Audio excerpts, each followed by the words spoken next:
خوش آمدید۔ آج ہم تاریخ کے اوراق پلٹ رہے ہیں اور ایک خاص شخصیت پر بات کریں گے جن کا نام ہے نذر بہادر خویشگی اور ان کا تعلق تھا قصور سے۔ جی ہاں، اور اس گفتگو کے لیے ہمارا بنیادی ماخذ ہے معاصر الامراء۔ یہ آپ سمجھیں کہ مغل دور کی ایک بہت اہم کتاب ہے جس میں تقریباً 1500 سے 1780 عیسوی تک کے جو بڑے بڑے عہدیدار تھے، مسلمان بھی اور ہندو بھی، ان کی زندگیاں درج ہیں۔ بالکل، تو آج ہم اسی کتاب کی روشنی میں دیکھیں گے کہ نذر بہادر کون تھے، قصور سے ان کا سفر کیسے شروع ہوا، شاہ جہاں کے زمانے میں ان کی فوجی خدمات کیا رہیں اور ان کی شخصیت کیسی تھی۔ جی، اور یہ کتاب خود مغل امراء کو سمجھنے کے لیے بہت اہم ہے۔ اس سے پتہ چلتا ہے کہ اس زمانے میں کیا قدریں تھیں، کیا توقعات وابستہ ہوتی تھیں کسی افسر سے۔ اور یہ بات بھی اہم ہے کہ ان کا تعلق افغانوں کے خیشگی قبیلے سے تھا جو اپنی دیانتداری، اپنی شرافت کے لیے کافی مشہور تھے۔ بالکل، یہ پس منظر جاننا ضروری ہے کیونکہ یہ اس ماحول کو سمجھنے میں مدد دیتا ہے جس سے نذر بہادر کا تعلق تھا۔ ان کی کہانی صرف ایک فرد کی کہانی نہیں، یہ شاہجہاں کے دور کی انتظامیہ، فوجی نظام، اس سب کو سمجھنے کا ایک ذریعہ ہے۔ تو آئیے شروع کرتے ہیں۔ ان کی پیدائش، پرورش سب قصور میں ہوئی۔ قصور جو لاہور سے جنوب مشرق میں کوئی کیا کہتے ہیں 16 کوس کے فاصلے پر ہے۔ جی، تقریباً 34 میل بنتے ہیں، اور ان کے کیریئر کا آغاز ہوا شہزادہ پرویز کے خاص خدمتگاروں میں شمولیت سے۔ شہزادہ پرویز شہنشاہ جہانگیر کے بیٹے تھے۔ اچھا، یعنی شاہی دربار تک رسائی کا یہ پہلا قدم تھا۔ بالکل، پھر وہ براہ راست جہانگیر کی ملازمت میں آئے، لیکن اصل ترقی ان کی ہوئی شاہجہاں کے دور میں۔ کہا جاتا ہے کہ بادشاہ سے ان کی کافی قربت تھی، وفاداری تھی، جس کی وجہ سے انہیں خاص توجہ ملی۔ انہیں شروع میں کیا عہدہ ملا تھا؟ جی، معاشر الامراء میں ایک حاشیہ ہے بادشاہ نامہ کے حوالے سے جو بتاتا ہے کہ ابتدائی عہدہ 1500 ذات اور 500 سوار کا تھا۔ ذات اور سوار، اس کی تھوڑی وضاحت کریں گے؟ جی ضرور، یہ مغل منصبداری نظام کا حصہ تھا۔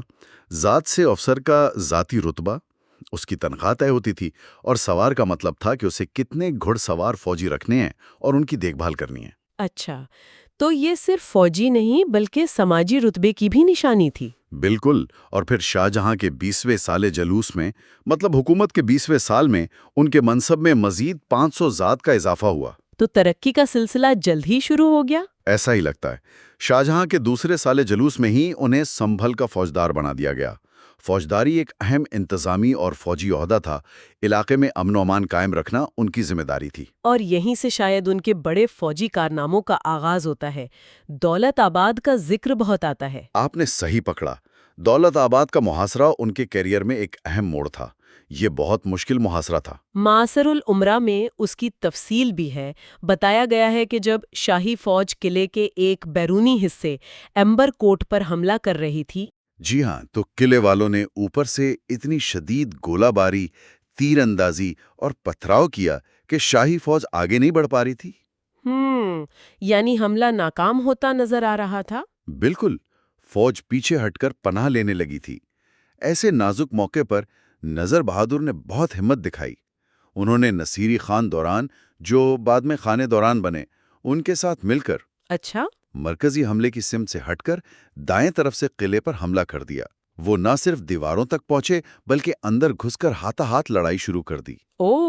یہ تو زبردست جرأت تھی۔ اس کا کیا اثر ہوا؟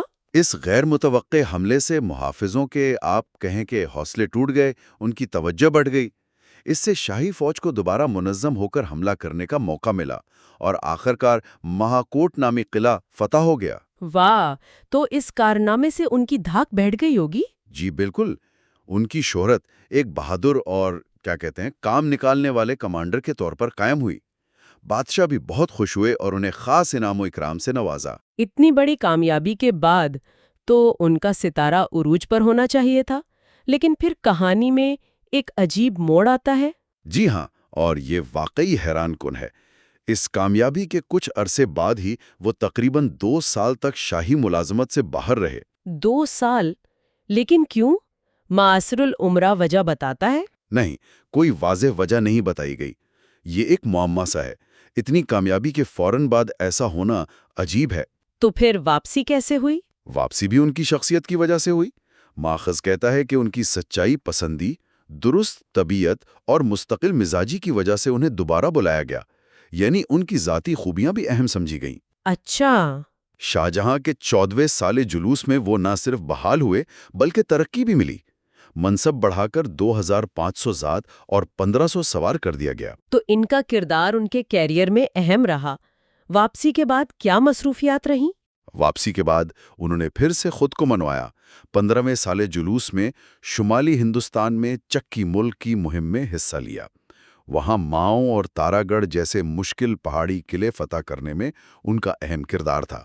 یعنی اعتماد بحال ہو گیا اور ترقی کا سفر دوبارہ شروع؟ یقیناً 19ویں سال جلوس تک ان کا منصب 3000 ذات اور 2500 سوار تک پہنچ گیا تھا۔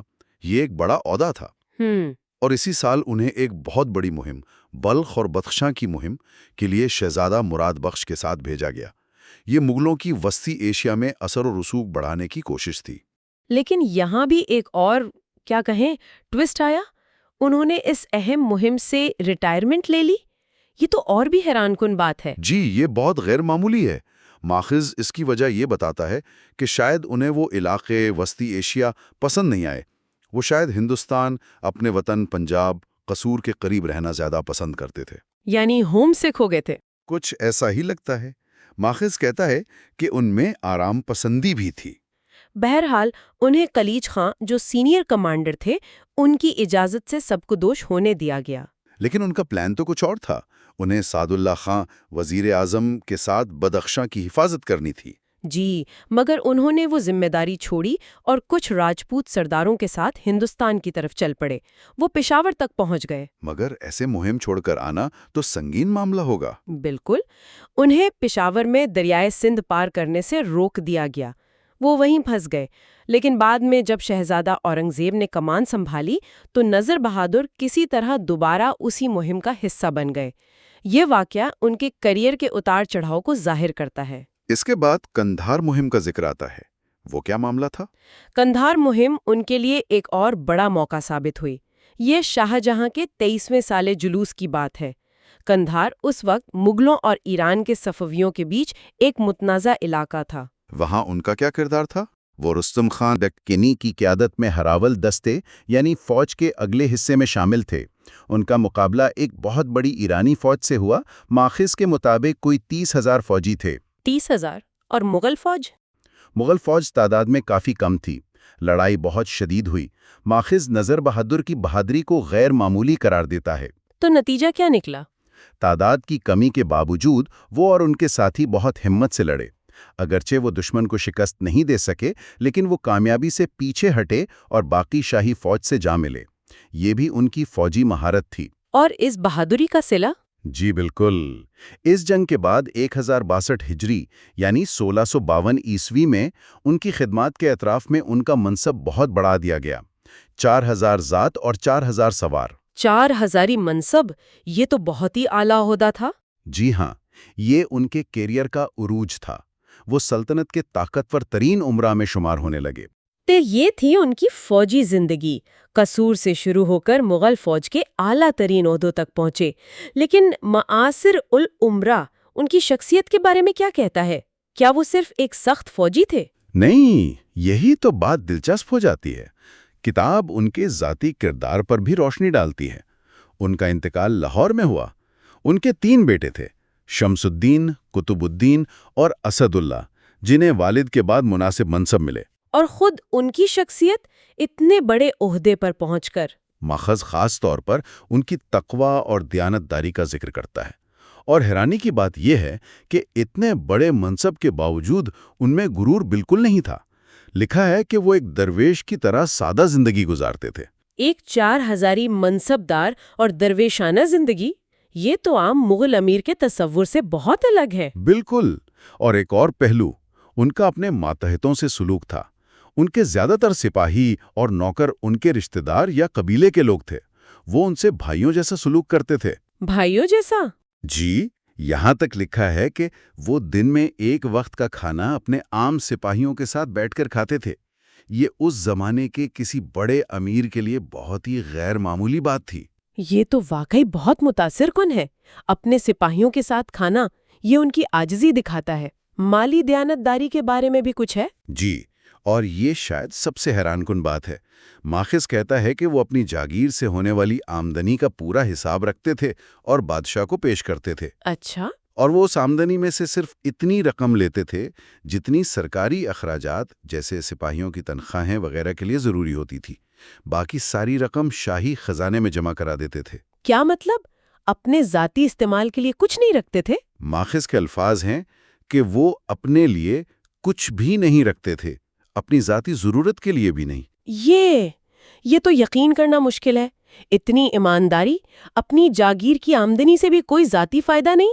بلا شبہ یہ چیز انہیں اس دور کے بہت سے دوسرے عمراء سے بالکل الگ کرتی ہے جن پر اکثر دولت جمع کرنے کے الزامات لگتے تھے۔